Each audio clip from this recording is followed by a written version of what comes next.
Şimdi nerede kalmıştık? Abi kısa bir telefonda sorun oldu. Aynen. Bira anlatıyordun, litrelik. Ya işte bira dedim hani var 1 dolara da var. Ne bileyim 40 lira diyeyim Türk parasıyla. 1 dolardan bir tık fazla yani 1 dolar 10 sent. Ama 1 litrelikler var, onlar da mesela 2 dolar. 2 dolardan bir tık fazla. Yani 2600 peso hemen hemen işte 2.20 sent yapıyor. Ama kocaman yani bir kişiye yeter o yani. Yani tam ucuz olan şeyler de var, pahalı olan şeyler de var. Yani mesela şöyle içinde 30 tane ağaç kürdan. Sana demiştim, sen şaşırdın. 1 dolar 35 lira yani. Türkiye'de zannetmiyorum. Böyle binliğini satarlar. Herhalde toptancıda daha böyle hani binlik şeyler vardı böyle ağaç kürdan ve de daha kaliteli bizdekiler. Burada da çok ağaç da var. Ben de anlamadım onu. Böyle fazla üretim yok. Üretime yönelik bir ekonomi şey yaparlarsa toprak alanı büyük ya, transferden dolayı belki fabrikası lojistik. Misiones Posadas bölgesinde ağaç, özellikle ağaç kesim yeri var. Gördün mü orayı bilmiyorum. Büyük bir alan var. Ağaçları kesiyorlar. Belli bir tarafı ekiyorlar, belli bir tarafı kesiyorlar, belli bir tarafı ekiyorlar. Orada fabrikalar var. Sırf ağaç üstüne. Endüstriyel. Aynen. Endüstriyel yani bölmüşler Arjantin'i parsel parsel. Yani şöyle finale gelirsek şöyle diyebiliriz. Yani buraya gelip tatil yapmak için gelmek isteyen olabilir. Zaten yaşamak için gelmek isteyenlere sen güzel bir şey dedin. Onu hep ben de söylüyorum. Önce gelip 1-2 ay buranın kültürünü, buranın şeyine bir izlenim edinsinler. Yani kimsenin de fikrine bakmasınlar. Ne benim ne senin ben ne bunu başkası. böyle diyorum, Mahir abi böyle diyorlar. Başka birileri gelmiş 3 yıl, 2 yıl, 1 yıl, 2 ay öncesinde öyle demiş. Hiç kesinlikle bakmayın. Benim dediğime bile bakmayın. Bu benim veya Mahir abinin yalan söylediği anlamına gelmiyor. Abarttığı veya küçümsediği anlamına gelmiyor. Benim için sarı kırmızıdır, senin için sarı laciverttir. Bu arada biz yine şampiyon olduk. En son dur abi 8 puan fark var daha dur. Yok geçen neydi Fatih Hoca'nın bak hocaların hocası. 8 dakika. Bak Fenerliyiz ama Fatih Hoca gerçekten Türkiye'nin gelmiş geçmiş en iyi hocası. Oraya bağlamayacaktım. En son çektiğimiz videoda Fener şampiyon olacaktın. Abi dedim Fener şampiyon olamaz demiştim. Ama ne bileyim kardeşim yani bizim Mourinho geldi daha ne olsun. Bağlayalım o tarafa. Aynen. Bağlayalım o tarafa. Senin için renkli fark güzeldir bilmem ne. Geleceksin dediğim gibi 1-2 ay burada bakacaksın, edeceksin havasına, suyuna, insanlara, erkeklere bakacaksın, kadınlara bakacaksın, kültürlerine bakacaksın. Bana uyuyor diyeceksin, ona göre temelli yerleşebilirsin. Benim favori ülkelerimden bir tanesi Brezilya, bir tanesi Arjantin. Gayet güvenli, güzel ülke. Sen sevdin burayı. Yoksa 3-4 kere gelip çıkmazdın yani. Toplam 4 kere git, toplam bu 4. gelişim, toplamda 6 ay kaldı. Bir de dil sorunum var tabii ki ama eskisine göre... Ya bir şey diyeceğim, anlıyor, konuşulanlar anlıyor ama hani bir öğrenmeye çok konsantre olmamış ama anlıyor, konuşulanlar İstemedim anlıyor. bir de sepetlik de var abi ya, ben sepetim ya. Ben de kızdım bir abisi olarak lan dedim, geldim 9 ay burada vakit geçirdim bari en azından hani az da olsa bir İspanyolca bilseydin iyi olur. Kendim götürecek kadar var, bunu videolarda yansıtmıyorum. Ya paraları biliyorsun, numaraları biliyorsun artık. Tabii canım o kadar. Merhabalaşmayı, tanışmayı. O kadar var, ben şuraya gideceğim diyorum, onu yapacağım, bunu yapacağım, tüm alışverişlerimi istediğim. Ama sohbet edip detaya girdiği zaman orada bir tekliğ ediyorsun yani. Tabii tekliyordu. Şimdi şöyle bir durum var. Her şey adım adım, basamak basamaktır. Bir de konseye çıkıp da bir söyleşi yapmayacağım abi. Aynen. Bir de öğrenmek de istemedim. Yazarlık yapmayacağım, bir şey yapmayacağım. Yani öğrenmek de istemedim. Aslında öğrensek iyi olurdu. Şimdi buradan sonra ben Asya'ya gideceğim birkaç ay sonra. Ya da bir yıl sonra bilemeyeceğim. Hani ben Asya'ya gideceğim. Hani orada ne kadar kalırım? 1 yıllık kalırım, 3 yıllık kalırım, 3 yıllık kalırım. Bali uygunmuş yani. Hepsine gitmeyi düşünüyorum. Bali'yi duydum ben. Bakacağız. Bazı YouTube kanallarında bakıyorum. O muşlara ben hiç inanmıyorum abi. Evet. Onun için diyorum yani. Abi insanlar gelsin, kendileri baksınlar, şey yapsınlar buraya. Kapımız açık abi, mekanımız da var. Bir çayımızı, çorbamızı içeriz kardeşim. Hani gelenler illaki Mahir abinin yanına uğrasın. Bu arada Ahmet abim var biliyorsun Bolivya'da, La Paz'da. Selam olsun buradan. Bir kaza geçirmiş abim, ben sana da şimdi söylüyorum. Geçmiş olsun. Ne kadar ne olduğunu bilmiyorum. Arada açamadım, neden açamadım? Çok kötü yerdeyim, internetim yoktu. Ben aradım, açmıyor şimdi, acaba başına bir şey mi geldi? Mustafa abi de var bir de orada. Onun yakın her zaman görüştüğü. O da geri dönmedi, bir şey mi oldu? Ben de merak ediyorum. Bilmiyorum. Tekrar arıyorum, ulaşamıyorum. Öğrendiğinde bana da haber ver. Aynen. Yani çok sevdiğim bir abimdir o da. Çok sağ olsun, onunla iyi muhabbetler ettik. Çok sevdiğim bir abim, senden aşağı olmasın. Seni de çok seviyorum. Her insan yani insanımız iyidir ya. Yine bizim insanımız iyidir. Biraz sıkıntılı bir milletiz biz. Abi Stresliyiz. senle ben de konuşuyorum ama sıkıntı yok. Yok. Yani biz yakınlığımızdan dolayı. Hatta daha bir ileri. Bana bir tane su açsana. Gözünü seveyim. Hatta açayım. içecekse kendine de aç. Hemen. Damağımız kurudu ya. Bu arada ben videoyu devralayım. Buraları kesmene gerek yok. Evet dostlar. Dediği gibi şimdi kardeşim Mutlu geziyor. Bir gezgin o. Şimdi Mutlu'nun pozisyonu farklı. Benim pozisyon, ben burada severek, aşık olarak geldim. Benim hikayemi az çok zaten önceki videodan biliyorlar. Ben burada bir kurulu düzenim var. Ben geldiğimde evi halletmişti hanım, böyle evi tutmuştu falan. Çocuklar babasında kalıyordu. Biz yakın bir yerde tuttu. Hem çocuklar da gidip görmeye, hem iş yerine hem çocuklarına yakın. Şerefine. Biz su içiyoruz abi. Soğuk su da içmiyorum da içtim. Aynen. Senede bir kere belki denk geliyor işte. Ya işte hani kimisi yaşamak için, özellikle yaşamak için gelenler için zaten dil çok önemli. Burada hemen ilk başta hemen dili şey yapması lazım, kavraması Yaşamak lazım. için gelenler kesinlikle bir kursa gitsin. Ha geldin, sevdim burayı ama kurs var, uyguna kurslar da var, $150 aylık. Güzel de böyle hani fiyat performansı iyi olan. Param yetmeyecek, özür dilerim de yani çok güzel bir şey diyeceğim. Param yetmeyecek diyen arkadaşlar, burada kadınlar falan çok rahatlar. Başka yerlere çekmeyin lütfen. İstediğin gibi, istediğin bir şekilde tanışabilirsin. Sokakta, kafede, her yerde, alışverişte bile hemen tanışabilirsin. Barzoluk yapmayacaksın tabii. Yani. Medeni bir şekilde İstediğin gibi hemen tanış, gel kahve içelim de, işte bira içelim de, yemek yiyelim de ya da gel muhabbet edelim de. Ben öğrenmek istiyorum de, sana elinden geldiğince yardımcı olurlar. Bu çapkınlığa gelmek için herhalde böyle çapkınlık yapmak isteyen. Yardımcı olurlar. Yani dil kursuna Ben o konulardan anlamıyorum. Yani para vermeyeceklerden bahsediyorum. Onu eledik, eleğimizi duvara astık abi. Ben böyle, eşim var, ben varım. Hatta bana soruyor gençler, bazen geliyor abi diyor işte gece kulübü falan diyorum. Hani bir iki tane duydum, o da hani gençlerden duyuyorum. Şurada bir yer varmış, şurada bir yer varmış. Alarm fotoğrafları da çok cap. Bana bir iki soruyorlar zaten, birinci hafta sonunda oho çocuklar öğrenmişler zaten böyle. Yani. Diyorlar ya buranın diyor insanları bir değişik falan diyor yani, böyle diyorum bak işte hani ben bir insanı tanıdım, evlendim, geldim buraya, ben ondan mesulüm, yani ben onu tanıyorum, ben hani onun tarafından böyle. Herkes de ayrı ayrı karakterleri var canım, burada da hani bizdeki gibi sakini var, çılgını var, şu var, bu var yani. Yani bir tane kadın arkadaş edinin, hızlı bir şekilde dili öğrenirseniz tek tavsiyem bu. Yani dil mi, para mana bilmem, parası olan tabii ki ekstra günde 2 saat mi ders oluyor, ne oluyorsa dile gitsin. Temelli gelecekler. 4 saatlik var bir yer, haftada 5 gün 4 saat galiba. Güzel. 4 gün mü 5 gün mü 4'er saatte güzel eğitim veriyorlar. Tranquilo. Tranquilo aynen. 9 ay önce geldiğimde hemen hiçbir şey bilmiyordum. Şimdi çok şeyi biliyorum en azından. Ya aksan çok var ya. Çok aksan olunca benim ya bizdeki gibi İngilizce hani, geliyor, Türkçe geliyor, Karadeniz uşağı, işte bir Doğulu Diyarbakır uşağı, Anteplilerden hepsinin ayrı ayrı bir şey. Ege tarafındaki şeyler aynen var. Burada da var. Hani onu ilk zamanlar ben çözemiyordum, şimdi çözüyorum ama artık onları anlıyorum yani. Ben de anlıyorum da ben dediklerimi anlamıyorlar. Benim dediğimi anlamıyorlar. Ben hani şimdi nereden örnek versen ki herden değil de. Şimdi aklıma gelmiyor. Bak öyle olunca unuttum, tamamen gitti. Aynen, video çekiyorsun ya, ondan şeydir yani. Ya kısacası tabii ki burası kültürel anlamda böyle burada böyle eğlenebileceğiniz yerler çok. Yani binası, şuralara, burası, sokaklar düzenli falan ama kültürüne de bakarlar, şey yaparlar. Ama yaşamak için gelenler dediğim gibi 1 ay 2 aylık gidiş dönüşü bilet alsınlar ya, belki sevmeyecek canım. Dönüş olsun yani. Çünkü bileti gidiş dönüş aldığı zaman dönüş bileti olmayınca zaten uçağı almıyorlar. Bir de Türk Hava Yolları hiç almıyor. Dönüş biletinin olsun. Onunla ilgili bir bilgi vereyim ben. Sen onu diyecektin. O bilgiyi vereyim. Gidiş dönüş uçak bileti olacak kesin. Airbnb'de parası ödenmiş, konaklama yeri belli olacak. Orası da kesin. Artı pasaportunda biraz dolu olacak. Girdi çıktı olsun birkaç ülkeye. Mesela, benim gibi 10 tane falan. Mesela Bulgaristan, Gürcistan'a, şuraya buraya hani birkaç şey. Bosna Hersek, Sırbistan. Git gelleri olsun.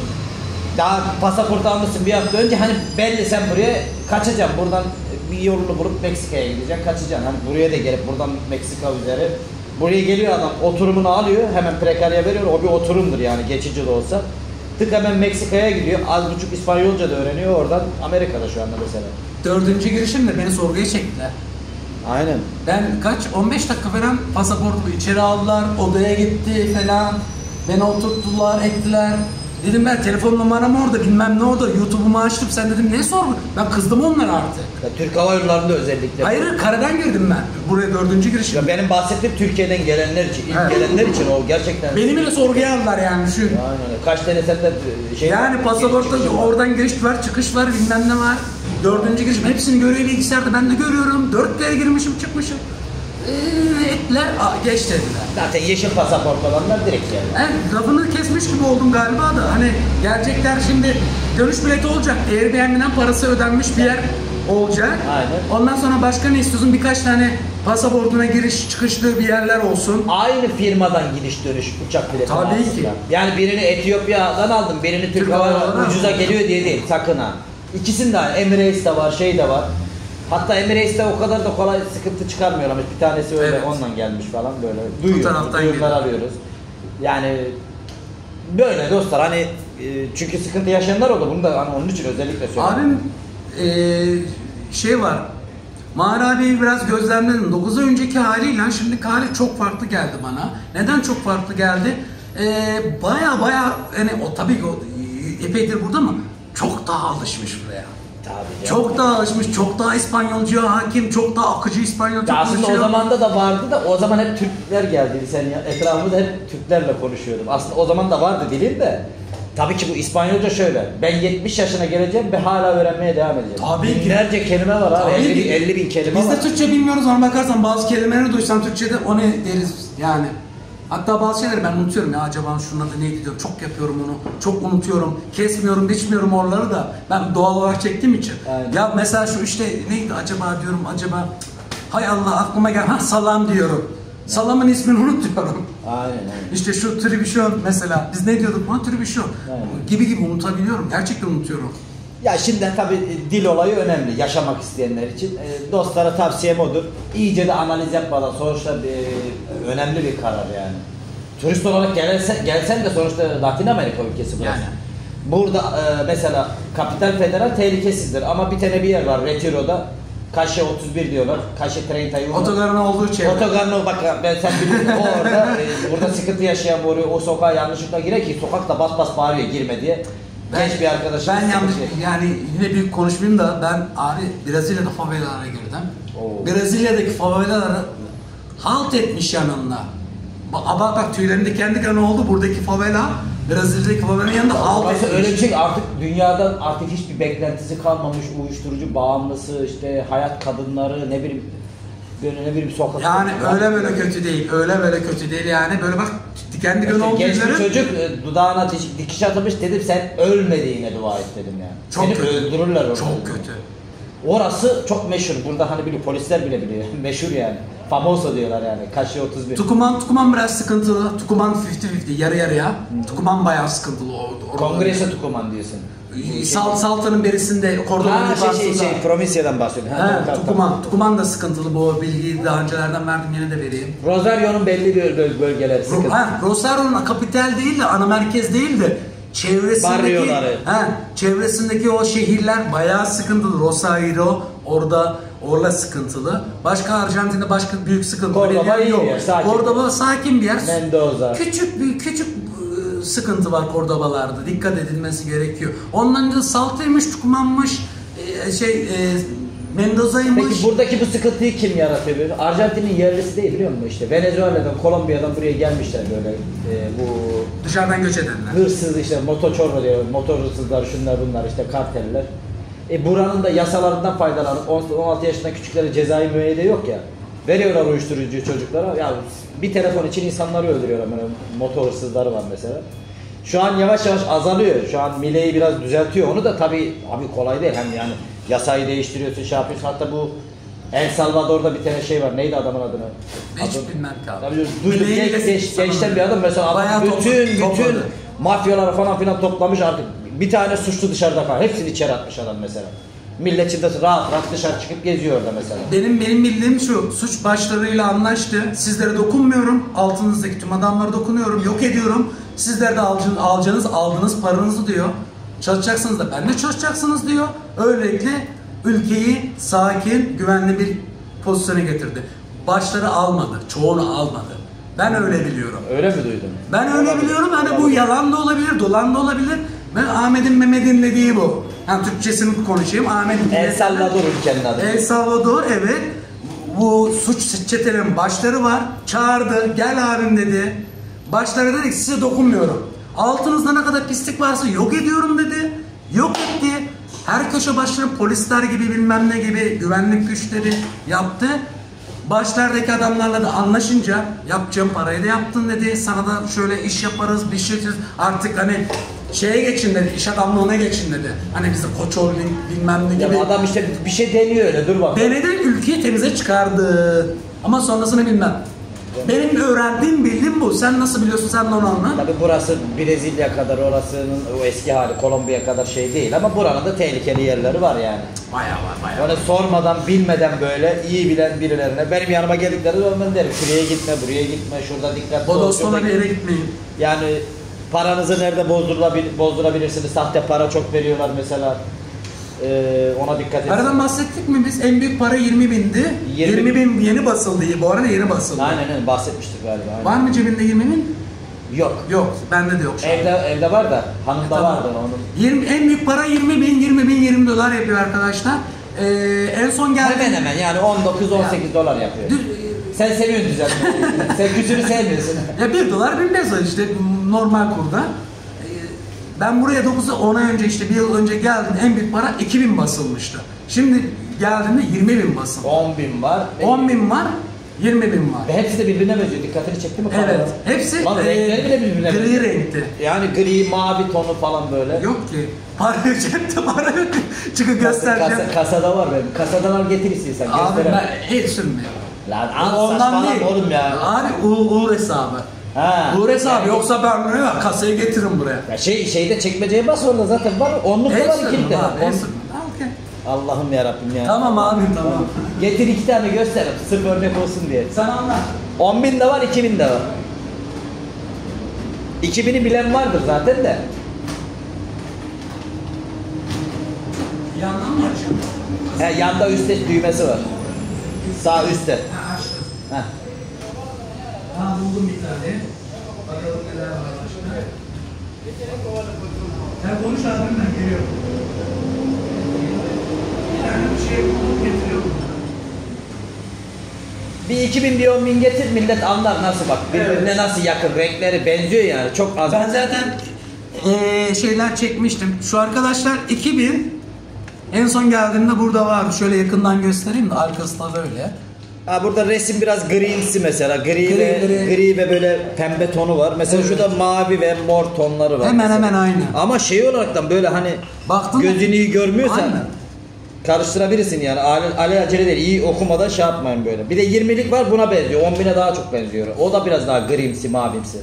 Değişik. 20'liği gösteririz. Şöyle. Yani şuna 10 dolar değil, öbürüne 2 dolar deyin işte ya. Hemen hemen. Şurada MB yazıyor. ismi. MB aynen. Baş harfler galiba. Aynen değil aynen. mi? Orada neydi isimleri şunlar? Burada da RC ve C yazıyor ama. Yok. Aynı kadınlardan. Bak bunlar RC ile C yazıyor. Yok aynı değillermiş pardon. Bunların isimleri herhalde. Neyse. Neyse işte şu 10 dolar, şu 2 dolar, şu 2 dolarla yemek yemeyi unutun arkadaşlar. Ekmek alırsınız işte. Sağ ol abim. 2 tane empanada alırlar ya. Şurada. Ya o kadar da yemek. Bırakayım kasayı. Evet.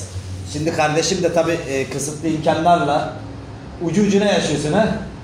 Ucucuna tabii abi. Yani Aynen. ben her zaman diyorum hani eş dost yardım ediyor. Şu anda hani yardımımız falan yok tabii de bileklik falan satıyorum. Geçenlerde çalıştım işte. Rosario'da otostop çekiyordum. Rosario'da gittim çalıştım abim. 7 gün falan mı çalıştım, ne yaptım? Sabah kahvaltı verdi. Kafe Konle, sütlü kahvemiz. İşte yanında Luna böyle bizim o Medya Luna. kruvasan Kruvasan gibi. Kruvasan falan. Sabah kahvaltıda böyle oluyor bunların. Öğlen yemeğimiz geldi. Akşam yemeğimiz var, otelimiz vardı, para aldım. Yani 200 dolar aldık abi ya. Yani bir fena hafta değil. ya. Hem yatacak yerini veriyor hem Bir yani de kahvaltı. çalışırken ganimet, su, kola, Sprite, buranın yerel içecekleri, ganimet. ekstra pastalar, börekler, çörekler, empana hepsinin videosunu çektim. Bu videodan önce veya sonra geliyor zaten. İzlemiş olması lazım. Sadece iş yerine giderken otostop çekerken videosunu paylaştım. 2 bölüm falan daha gelecek. İşte bak bu akşam bunu yedi, şunu yaptık. Hepsini çektim ben. Vallahi adam tam gezgin ya. Şimdi ben ilk geldiği günden de sende de bayağı bir değişiklik var. Bir de alışmışsın yani böyle. Böyle benim yanıma geldiğinde 2-3 aylıktın daha sen. Gezginliğe Aynen, başlamıştın. 2-3 aylıktım. Vay be, yani bayağı bir şimdi anlattı birkaç hikaye de videonun arka tarafında. Mezarda uyudum mesela. Tuvalette uyudum. Abi başımdan çok güzel olaylar geçti. Mezarda uyudum arkadaşlar. Bildim mezarda uyudum. Selamünaleyküm, aleykümselam. Ben bu gece burada uyuyacağım falan filan dedim. Rahatsız ettiler ama beni bayağı rahatsız oldum.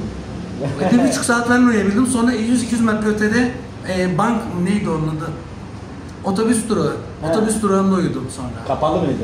Üstü kapalı da işte yol kenarında ne yapacak bir şey yok. Tabii doğayla iç içesin. Karınca gelir, hayvanlar gelir, o gelir, bu gelir. Abi kurbağa geldi şöyle bir tane. Hayatımda ilk defa gördüm. Kurbağa, kaplumbağa değil. Bir değişik renkleri var. Yeşil meşil böyle ayağımı dürtüp duruyor. Öt dedim, çekti gitti. Karınca istilası boğdu. Hiç yani o kadar çok sokakta yattım ki. Yani tamam illa karınca falan çıktı. 3'tür 5'tir. Karınca istilası geldi. Asker gibi dıp dıp dıp dıp dıp dıp. İp gibi dizilmişler bana geliyorlar. Hayda dün gecenin 1.30 11-12 gibi uyudum zaten. Ondan sonra çekirge istilası geldi. İstila bahsettim hani böyle 3-5 çekirge. Bildiğin istila ediyorlar yani yüzlerce geliyor. Rahatsız ettiler bildiğin yani dedim tamam dedim ben gidiyorum. Neyse milletin de fazla başını şişirmeyelim. Biz sohbete devam edelim kameranın dışında. Sen kapatırsın arada başka da soracakları şeyler olursa yazarlar. Yorumlarda ben de okur bakarım şey yaparım kardeşlerim. Abimin de kanalı var yine takip etmeyi unutmayın. Turco Y ile hani burada V demek Y demek. Turco I Argentina I diyorlar ona. Zaten Mahir Usta yazsan çıkar. Ya ben zaten açıklama kısmına link bırakacağım. Ya ben de bayağı bir meşhur oldum canım. Ama amatörüm de amatörüyüm ama olsun. Bir meşhurluktan şeyim yok. Ben hani isteğim şuydu. Ben dünyayı gezmek istiyorum. Görmek istiyorum. Nerelerde ne insanlar var, nerede ne yaşlılıkta yaşayabilirim. Ben böyle bir planla yola çıktım. Arada bir Türkiye'ye gideceğim, arada bir geleceğim. Gezerken de işte olabildiğince YouTube yapayım, para kazanırız belki hesabında. Bugün $1 kazanıyoruz. Buna da şükür. İnşallah yarın $10, ondan sonra $100. 15-20 dolarlara çıkarsın ya. 15-20 dolar bile benim yemeğimi karşılar. Karşılamaz da karşılar diyelim. Öyle gidiyoruz bakalım. Kendinize iyi bakın dostlar.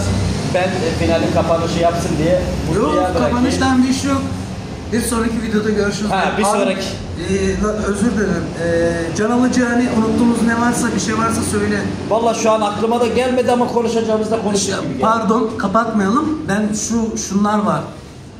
Burada ne iş yaparım davası var. Biraz oraya girersen sevinirim. Ne iş yaparım? Şimdi böyle bir saçma soru olamaz zaten de. Yani ne bileyim abi sen ne iş yaparsın? Boyacıysan boyacılık yaparsın. Bankacıysan ne bileyim bankaya mı girersin İspanyolca öğrendikten sonra nasıl girersin diye. Onları ben bilmem arkadaş, ben sırt çantalı gezginim. Abim daha iyi biliyor. Soranlar oluyor böyle. Ya şimdi adam Türkiye... Bana soran oluyor da. Bir dakika ben eczacıyım diyor, ben ne iş yaparım orada diyor. Abi eczacıysan eczacılık yaparsın burada. Ya dünyada... Nasıl yaparsın ama mesela, ben bilmem. Atıyorum berbersindir dünyada geçerli bir meslek. Ha kuaför, bak çok güzel. Kaynakçısındır 8 dünyada. dolar. Şu 8 dolar.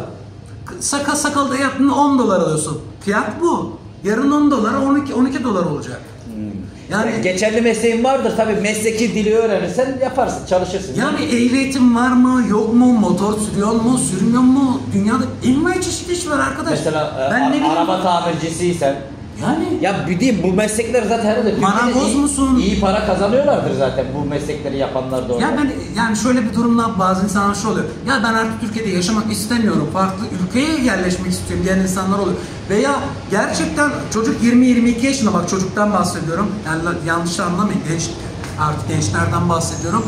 20-22 yaşında ben diyor Türkiye'de yaşamak istemiyorum ama diyor ben bir araba boyacısıyım diyor. Üstüme yok hesabı. Gerçekten de kendini yetiştirmiş, geliştirmiş, motordan anlayan var, ne bileyim elektrikten anlayan var. Abim diyebileceğim tek şey, cebine parayı koyacaksın dediğin gibi 2 ay bakacaksın, gezeceksin.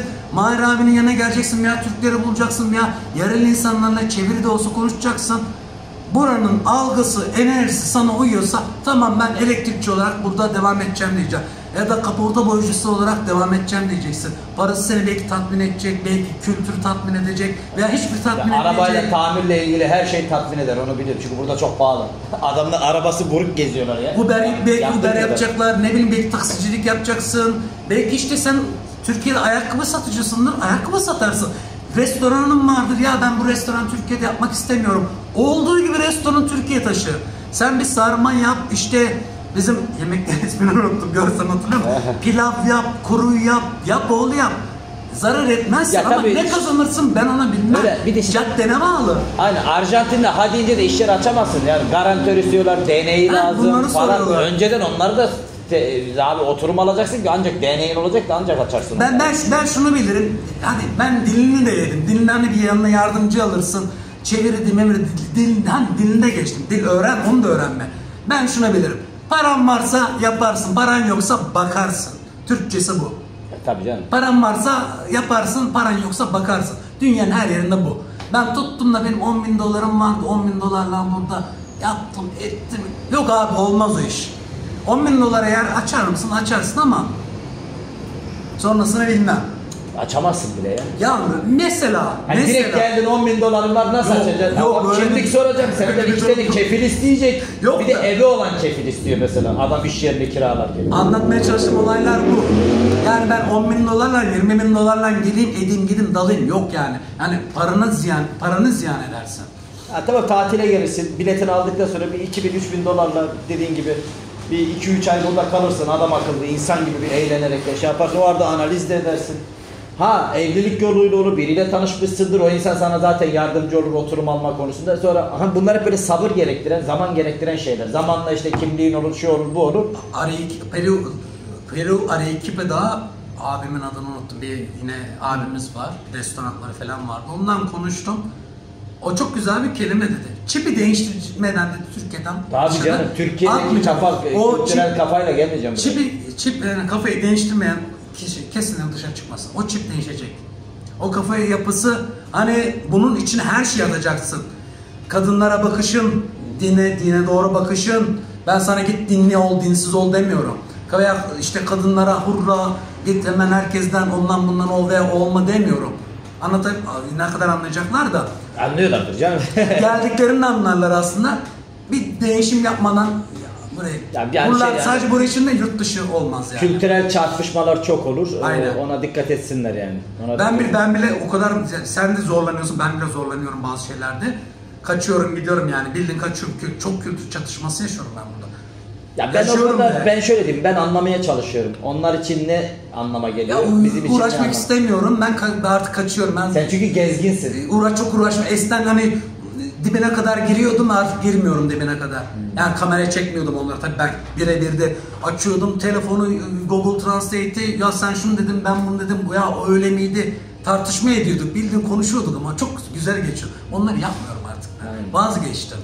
Ya bu artık yoruyor beni. Ya tabii şöyle bir şey, biz de şimdi sen mutlusun, ben mahirim. Biz kendimize göre bir kapasitemiz var. Bizim kendi gördüğümüz şeyler var. Tabii siz de gelin, sizde ayrı bir göz, ayrı bir şey, bizim görmediğimiz bir şeyi görürsünüz. İnanılmaz bir açık görürsünüz. Ticaret anlamında, sosyal ve şey anlamında, hani soyut ve somut anlamda diyorum yani. Soyut ve somut anlamda birçok şeyi görebilirsiniz yani arkadaşlar. Ben şunu söyleyeyim. Ben Türkiye içindeyken gerçekten Türkiye'yi görmüyormuşum. Ben bunu bir kere söyleyeyim. Türkiye bazı şeylerde çok doğru yollarda gidiyor. Bazı şeylerde çok yanlış yollarda gidiyor. Bunlara açıklık getirmeyeceğim. Yani ben katılıyorum. Bu arada her fikirde aynı olmak. Tabii yani bu benim fikrim. Bazı konularda ben şunu diyorum, sen dediğin, bazı konularda biz buradan 50 yıl ilerideyiz. Sadece burası için demiyorum. Bazı konularda da 100 yıl gerideyiz. 100 yıl gerideyiz yani. Güzel topladın. Aynen. Ama bazı şeylerde harbi çok doğru yolda gidiyoruz. Benim tamamen kendi görüşüm bu. Tabii. Yani bu siyaset, politika falan değil yani. Yaşamla alakalı bir durum. Yani ben bunu Türkiye içindeyken bazı şeyleri görmemezliğim varmış diyorum bak. Şimdi daha iyi görüyorum. Yaşa ki göresin derler ya. Aynen. Yani öyle kitap okumakla ondan bundan olacak işler değil. Ya kitap da oku da gez de. Çok gezen de bilir, çok okuyanmış. Ben hiç sevmiyorum abi okumayı. Ben online okuyorum. Gezerken okuyan daha çok bilirmiş. O zaman abi tribüşünü ortaya koyalım. Aynen. Raconu keselim. Bir kere daha beni misafir etti, yedik, içtik, eğledik, biz yine devam ederiz. Eyvallah kardeşim ya, helal hoş Bir olsun. daha artık ne zaman Yorum düşer görüşürüz mi bilmem. bilmiyorum. Muhtemelen düşer gibime geliyor. İlla ki. Hemen olmaz da belki Hemen değil ilerleyen de zamanlarda. zaten hani ilerleyen zamanlarda benim favori ülkelerimden göreceğim abi, daha göreceğim. Yani her zaman Belki sürekli- ben gelirim Türkiye'ye, sen o anda orada olursun. Olur. Haberleşiriz zaten. Olur. İletişim numaralarımız var. Ben sabit hayata geçmeyi düşünüyorum zaten ama hemen değil, daha zamanı var. Bunlar hani bir 3 yıl, 5 yıl. Takipçileri şunu bilsin. Gurbet elde 13.000 kilometrede bir Türk kardeşiniz, abiniz, Yani Mahir diye birisi var işte yani burada.